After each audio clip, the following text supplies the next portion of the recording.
In Balatro, there are 12 different poker hands that can be played.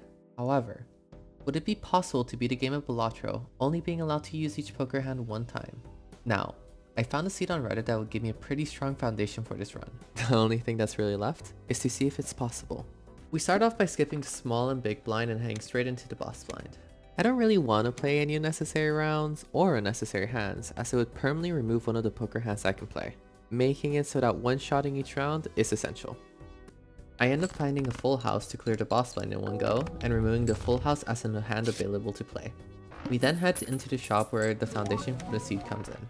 There's a foil Stuntman Joker. The Stuntman provides 250 chips plus its foil giving an additional 50 chips for a total of 300 chips, making it a powerful force on the plasma deck. However, it does have the drawback of reducing my hand size by 2 cards, increasing the luck necessary to not repeat any poker hands.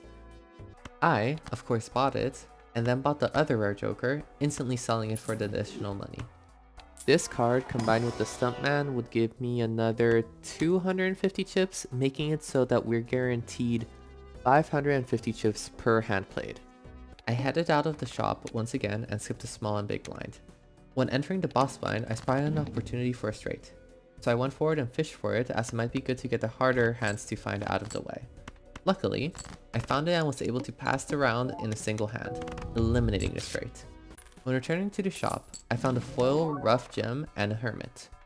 I popped the hermit for the extra money, and the Joker itself wouldn't provide much benefit, but the foil is an additional 50 chips, so might as well take it. I then opened both card packs. You might be asking, why would I do that? It's not like I'm fishing for any particular card, but the main reason is that I am hoping to find a blue Joker. As it is a common Joker, I should be able to hopefully find it with enough rerolling, and adding more cards to my deck would buff it up if I am able to find it.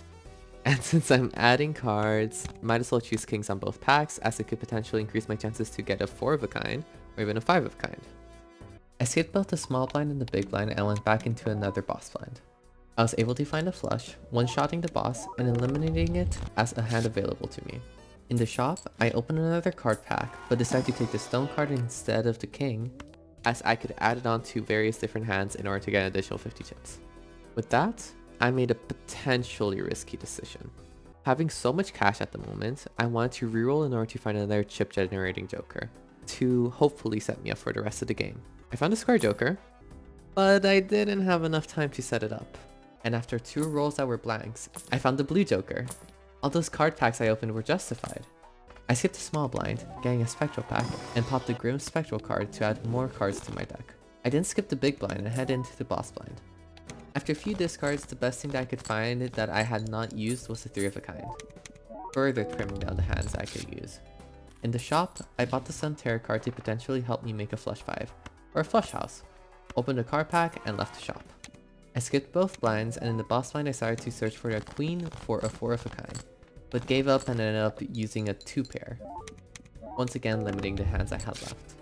In my next shop, I bought and sold both Polychrome Jokers for money, and opened up the card pack.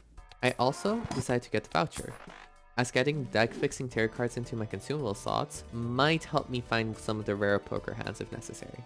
I reroll, found nothing, and then skipped the blinds and added a gold seal onto one of my cards. At this point, my most successful poker hands were the pair and the high card. After a few discards, I had to settle for a pair. I had 1 more common poker hand left and 2 antis to go. Honestly, I might fail this challenge if luck isn't on my side. I picked up a foil Joker, more for the foil bonus than the Joker effect itself, opened up 2 card packs and headed to the blinds. After skipping the 2, I went into the boss blind and once again tried to search for a 4 of a kind. Luckily, I got the 4 of a kind, which let me beat the round and head off to the final ante, striking off the final relatively common poker hand I could play, apart from the high card. I opened the card pack for a final time and rerolled to hopefully find some better chip scoring Jokers. I found 2 amazing candidates in the Banner Joker and the Ice Cream Joker. I replaced my Foil Jokers with them and started searching for the ideal tarot card to have in my consumable slots. I ended off on a Hierophant that would give me additional chips, and a Tower Joker allowing me to make a Stone Joker that I could add onto whatever hand I played. I skipped the final small and big blind to head to the boss blind. I could nearly guarantee that I was going to be able to play a high card poker hand. It's only a high card. But the issue was on whether it would be powerful enough. If it was not powerful enough, it would be heavily relying on luck to see if I could find another poker hand that I had not played. I started off by using my Hierophant to make sure I got additional chips, and turned one of the cards I could play into a stone card. This would be my largest hitting hand possible. I played my high card hand, and it was enough! I beat the chip minimum by 40,000 chips, and had won only using each poker hand a single time. I hope you enjoyed. Bye!